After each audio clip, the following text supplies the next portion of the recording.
guys, that's a lazy question. Oh, You taught me that I did. session, whatever. Welcome to Keeping It Real with Susan and Chalese. How are you guys? Hi, again, lazy question. I was it's fine. It's because I'm distracted. I said to Chalese, because she has her hair so cute like this, then she has, like, it looks like you're going on a picnic. You're like... I really want to be, but it's snowing outside. Do you know Dukes of Hazzard? Do you know the girl? That's what you look like. Aww. That's good, right? You don't have the short shorts on, but we can do that. Well, it's a short little skirt, but... Anyway, last episode we had on a girl named Stacy Sheffer, right? Yeah. Sheffer. Amazing. If you guys missed that, go back and watch it. Like she has, and it's so raw in her. That's what I felt like. It's raw, and I could feel the, because I feel like we all go through this.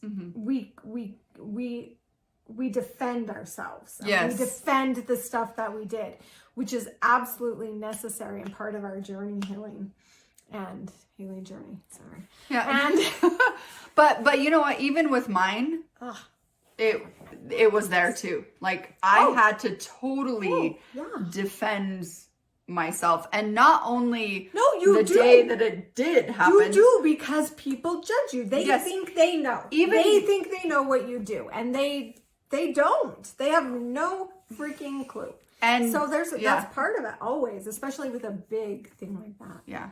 Yeah, exactly. Yeah, well, and even amazing. She was and it was good, and it was like, I love that she was able to come on and she felt safe and comfortable with us to be able to share, because I know that she's been wanting to for so long. So it's really special. If I asked her some questions. No, I know, but she wants to talk about it. That's the thing. Like, she wants to talk about it. She wants to share her story because she knows it's going to help somebody else. And just what we were talking about, like, every experience is different, whether you have a home birth or a hospital birth or in between. And you know what's actually, no, you didn't. Like, you know what's actually, like, they gave me my house. Right. But you know what's actually cool about that is that she did a home birth with her story. You did a hospital birth, and with my births, I know I didn't have twins, but with my births it was both for the last two. So Caleb was hospital all the way, but Danny was I had a midwife, but in the hospital, and DJ was a doctor with a doula in the hospital though. So and they were all completely different. Yeah, they always are. Like, life gives us what it gives us. It does. And she had the experience she was going to have regardless of what she did. And she had two births before that were totally normal and fine. Yeah, well, I mean, I think about my life where it's like, my 35-year-old husband dropped dead. It's good. Yeah. Whatever's going to happen is going to happen. Yeah. And don't judge it. Right. Don't judge it. And I had people judge me for that. I know. Like, I had people like, okay, ching, I'm magic. I'm just going to do my magic wand. And I'm just done with this. I'm done with this now. It's going to be way easier if you were just gone. No, we don't ever do that. My back itches. Anyway. Thank you. Oh my God. Yeah. So, keeping it real. Yeah. So what it's made me really contemplate when we talked to Stacy, and we had the recording before this, and we've had some inner dialogue off camera, is like, how many of us feel like we deserve to be happy? Ooh. So that's a good one. I look at my life and some of the stuff going on in my life, and because of my experience, like, I adored Rick. We had a really great marriage. There were some things at the end that were an issue, and I look back and I think, well, I could have done this, and I could have done this, and I could have, but that's not, 15 years of awesomeness. And really, like, I feel like I know very few people who have found that type of happiness with a person. So what I find myself doing now is if I think, it's so unconscious. If I am like, oh, I could be happy or I could be whatever, I sabotage it. Because if I'm happy, it's going to get taken away from me. Ooh. I felt like when I was married and had my kids, like I felt like we were living this dream and we had our goals and I felt like I had every right to be happy. And then as I look back over my life, lots of stuff, but even in the past 2-3 years, it's like, if I'm happy, if I feel like something is going well or really gives me a foundation, it seems to be pulled out from underneath me. So my go-to at this point is don't count on anything, don't be happy, but then that really sabotages relationships. Like I have an incredible person who wants to do things for me, wants all of that, but I'm like, but if I feel happy with you, it could go away. It's a problem. Yeah. Well, and I listen to what you're saying, and we've been friends for a few years now, and so I've heard your story with you and Rick, and I was like, what would that be like? What would it be like to have that? And now I do. Yeah.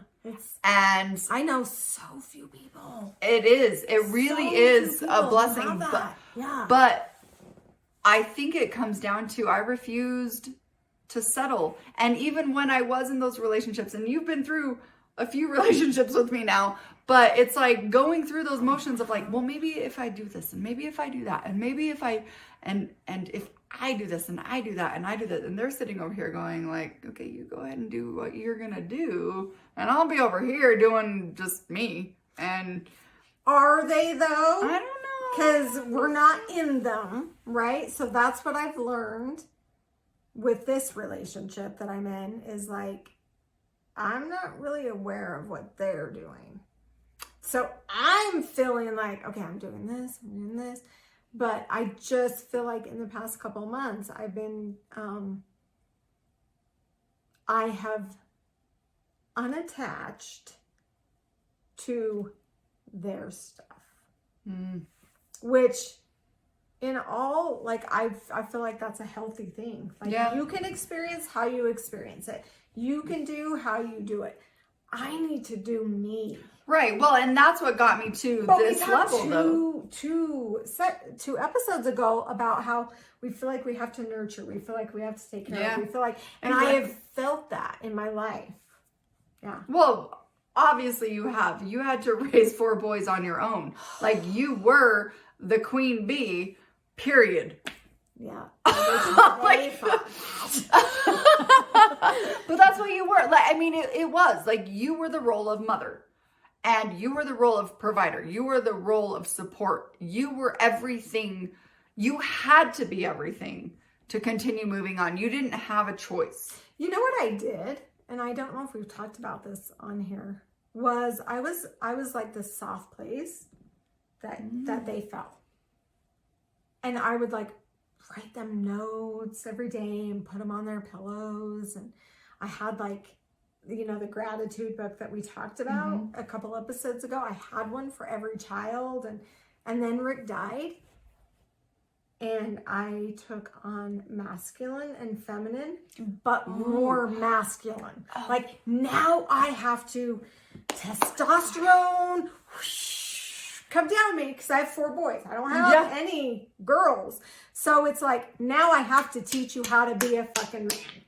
Sorry. So actually, there is an amazing book. And like 3 years, I don't know, 2 years ago, I'm like, I want to be me. I want to be a girl again. I want to be the loving, nurturing kind. But my kids, I feel like, don't trust me in that role. Ooh. Even my therapist who sees some of my kids was like, you're really good at telling them how it is. Well, and you know like what, actually setting it down, like but do you love them?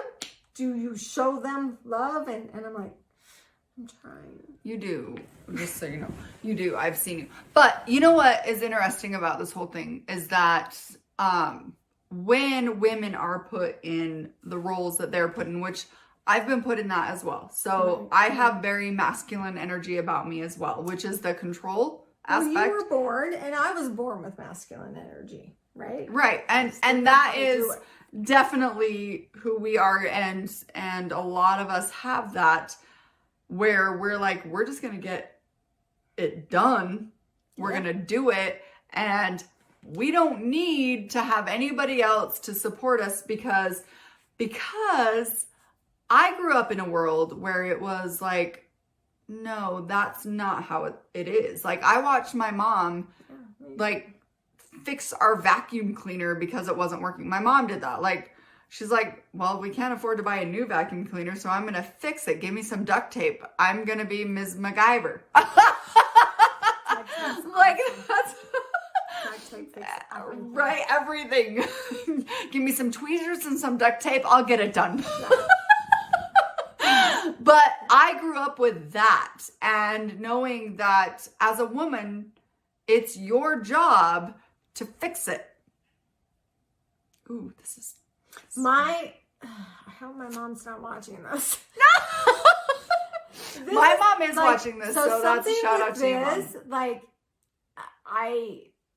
my family's never watched stuff like this that I've done. I've done lots of energy stuff. I've done lots of, and so my family has been watching this, and I'm like, ugh. How does that make you feel?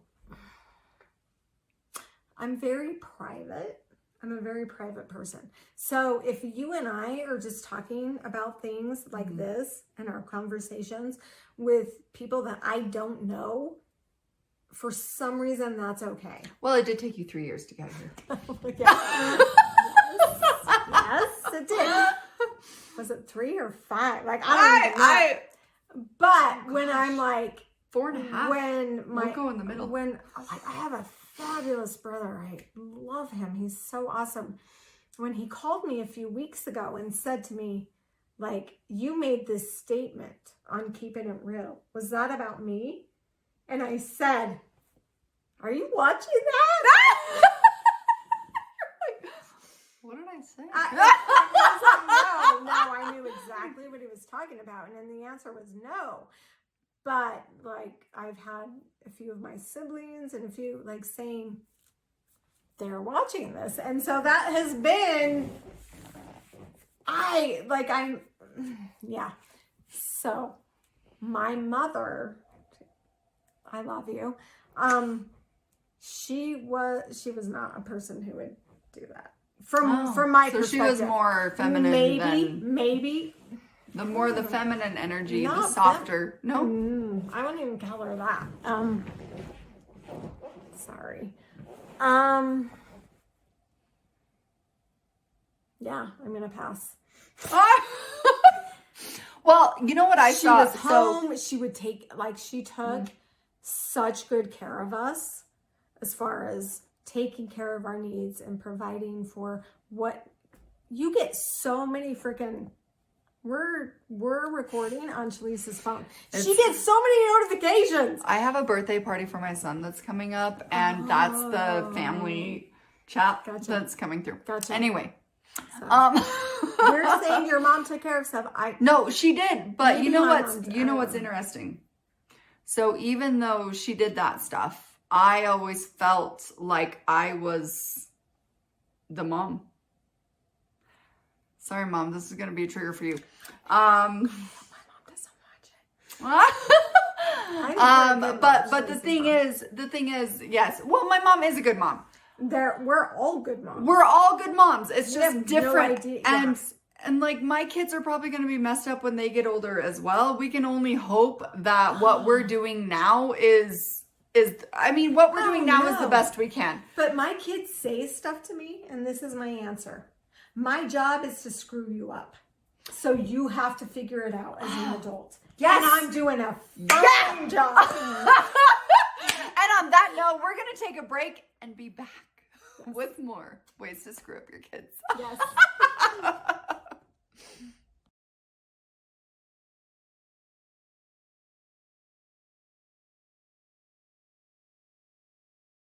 Okay. Welcome back to Keeping It Real with Susan and Chalese. Nice. Nice. Oh, yeah. So we were talking about if we feel like we deserve to be happy Yes. and taking care of other people. Yes. And also and roles, like and mother roles, yes. father roles. And the masculine and feminine. Yeah. So, going back to that, I was saying that my mom always used to take on like the do everything role too. So I grew up with that role of the woman is supposed to do it all. Like that's just how you manage a household. So do it all at home? So No, like she was working lawn too. mowing, trimming, cooking, fixing shit. All of it? Pretty much. Oh. That was not. No, that's not how you grew up. My mom cooked and she did like she made sure we had Monday we had hot cereal, Tuesday we had pancakes, Thursday we had French toast. Like it was like that, and same with dinner. My mom always made us breakfast. Like I always remember her, like whatever breakfast we had, she would make. But so she had a daycare in our home for a few years until I was about 11 or 12. Mm-hmm. And then life happened with us, and she had to go back to the workforce. And actually, even with that, she was doing in-home healthcare, including her daycare as well. So I grew up knowing that my mom was there and I was helping her with her daycare. So I had 2 little brothers and a daycare to help my mom with. Like I was a little mom at like 5 because I was helping mom. Like I was mom's assistant. I'm thinking of your energy and I'm like, yep. Yep. Yeah, no, that was me, and it was good. Like I loved spending the time with my mom. My mom, there were so many amazing things that my mom instilled in me, like music and really like stepping up to the plate and being like not like you do what you need to do to survive. That's what I love most about my mom. That was not my mom. And it got to a point, and I want to hear your story too if you're wanting to share. I don't know if you are or not, but what happened is that when it got to that point where my mom couldn't do those things because she has an eye condition, and so lots of things happened and she started going blind. She had to live with me for a long time. 6 years she lived with me, which was really convenient. She felt trauma. She did. She had trauma. She felt there everything were we've things been talking about. Like, and there was a moment. Judgment. Yes. Yeah. And there was a moment where she digressed. And it was a lot because of me, because of who I am. And I'm like, no, I'll just handle stuff. I'll take care of it. I'll do it. And it enabled her a lot. The one good thing, though, I will shout out to my mom is that she just needed it. She maybe. No, look at you turning that around. No, maybe she she did. Like to breathe because she'd been doing it for so long. Yeah, that's a good point. And maybe you were the vessel that allowed her to be able to sit with herself and really take it in and be able to gain the energy to do it again. I mean that could be it. No, actually, maybe you were now that her you blessing. Ooh. Okay, so actually, you know what? Actually saying that, you are right, because while she was living with us, we got her into a program where, because she was going blind, she had to really start to strive to do the things on her own. She ended up getting a seeing eye dog, but there was a process through that she had to do. I remember when she got that. I know. Yeah, like you were there. Yeah. You were there. And I it was like everything that you say is true. Like I really did start enabling her because I get to a point where I'm like, I'll just do it. It's easier if I just do it. And I had to take a step back and be like, no, you can do it. You can be that support to yourself and everything. Because I knew in my, like we were talking about intuition in our last with Stacy. Mm-hmm. Intuition was telling me shit's gonna hit the fan soon. Mm-hmm. And I knew inside that I was gonna be a single mom. Okay. Yeah. And I could only take care of my kids and myself.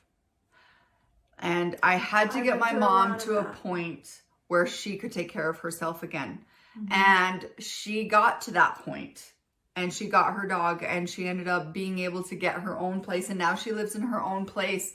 And even though she probably feels better about that. No, she does. Absolutely. And I know. And there's so many things. And I'm so proud of my mom. And I do love my mom very much. She's taught me so much. I love my mom. But she also fucked you up. So thank you. Thank you. For fucking her up to be able to be who I am today. That's I said. So I'm supposed to fuck you up. Right? And I'm doing the same things to my kids, so it's fine. Absolutely. It totally so is. I've met you. So I'm going to say I've met your mom. She's an amazing woman. Yes. And absolutely has been through a lot of things, and I'm not going to state them. Mm-hmm. But you know, she's still here. She's pushing through, and as an outsider, I can look in and, you know, see all that. It's a little, you know, it's always different as an outsider. Sorry. It absolutely is. Looking in, but like, I mean, and the same with your mom. Like I've met your mom before as well. Yeah, the moon class. Oh. I actually didn't even know it was your mom. Really? Until like later on, and you're like, "This is my mom." I was like, "What?" But that was almost. Oh my gosh, that was like a year and a half ago. A couple of years ago. Yeah. Oh no, it would be. Oh, yeah. Quarantine made everything go weird. Anyway. Yeah, it totally did. So our jobs as moms is really to create situations for our children to learn. That's the whole job. If you're a mom or a dad, you just have to mess them up enough to be able to have them do self-work as an adult. So you're succeeding. Yeah, good job. So actually, I want to ask you something, because on this note, because I look at my kids. I'm being facetious, yeah. Yeah, I know you are.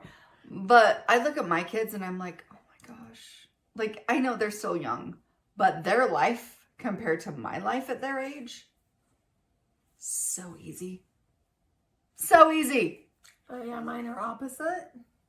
My life compared to their life at this age is... Oh, that's interesting. Very... That could be a whole show in and of itself. Yeah. But... Yeah, no. My kids, like, my dad's still alive. Oh, yeah. Okay. You know, he's still there to give me support and consult with, and I can call him. You know, a lot of my children, because I have so many, have come to me in the past little bit and have said, like, I'm really mourning. Not so much like, they don't say mourning, struggling. Not so much like dad, because they're like, do we know him? And that's something I am trying to really, which is probably the same with you. Like, your kids don't know Caleb. No. My kids, they only had, you know, my oldest child only had 14 years, where I had like 17. And he was my partner, right? So... You know, my children have said, like, I am mourning or struggling with not having that father figure. I see this friend and this friend and this friend and this friend. They all have their dads. I don't even know what that means. And, like, I'm not equipped to do some of the stuff that a dad does.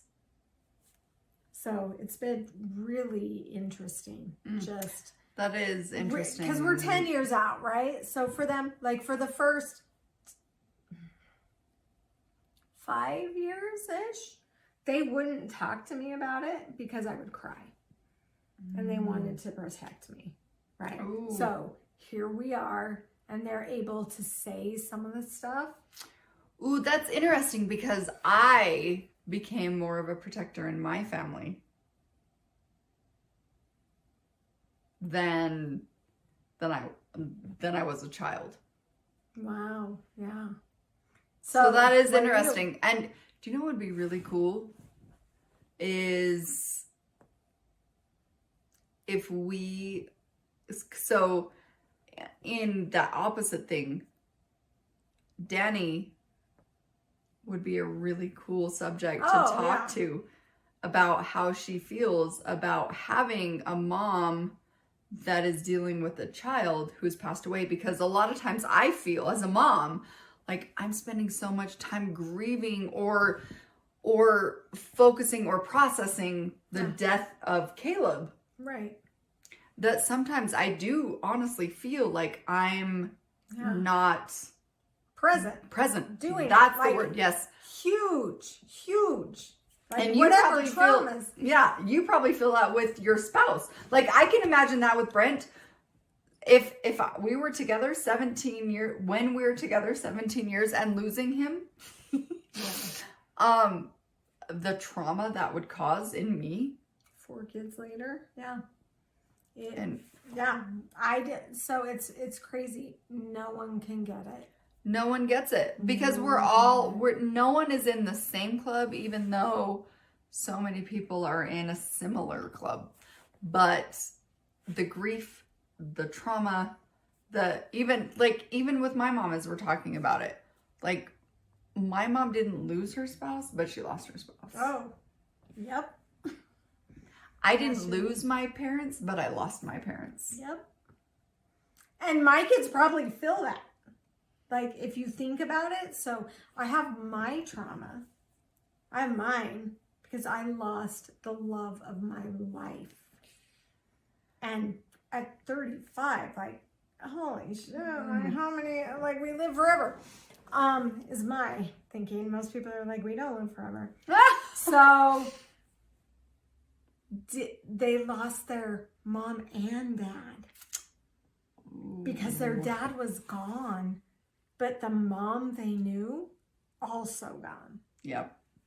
And as much as I feel like, yes, I continued, I did what, like, systematically, what needed to be done. I got them to their practices. I got them to their schools. I got them to everything they needed to be, which was a lot. I had 4 kids on different teams and different, sports is huge for us. My kids will be like, they'll say to me like, God, you spent so much time in your room after dad died. Like, that's all you did. And I was like, that's not how I see it. Right. Like, I was constantly driving all of you guys to the things that I felt like could help you manage that sorrow and anger and anguish and isn't it? And I did the best I could. Right. So can they look at me and say you did the best you could as a mom? Can I look at them? It's I mean, everybody's story is so different and everybody's experience is so different. And if we could talk to your kids, maybe one day we should, because we're gonna have Danny. I would love. We should totally gonna have Danny. Yeah, we're gonna have Danny on here. Oh no, I know. I told her. I told her. By the way, I was like, so just so you know, because honestly, like my Danny has been writing. Like she's in 7th grade now. She's been writing all these things about Caleb and about mom and about how she sees me. And it is really impressive. But I would really like to know what's going on behind the scenes too. I'm like, I don't know if my kids see it as impressive. That's awesome. Well, but you also have boys. And Danny's a girl, and so she sees, and a Pisces. No, She says she has Leo and Virgo in her moon and rising, so we'll see. But because we're gonna do an energy session. Yeah, that's gonna be good. So next time we're having Miss Danny on our show. Yep. To talk about, like, we're talking about our moms and our upbringing, but now she's gonna get to talk about we her might mom. make Chalese go down stairs. But we'll let you know next week, and it will be fun and exciting so and fun. really I'm excited to talk to her. her. Hey, love you guys. We See will you see next you next week. Okay. All right. Thank you for watching. Bye.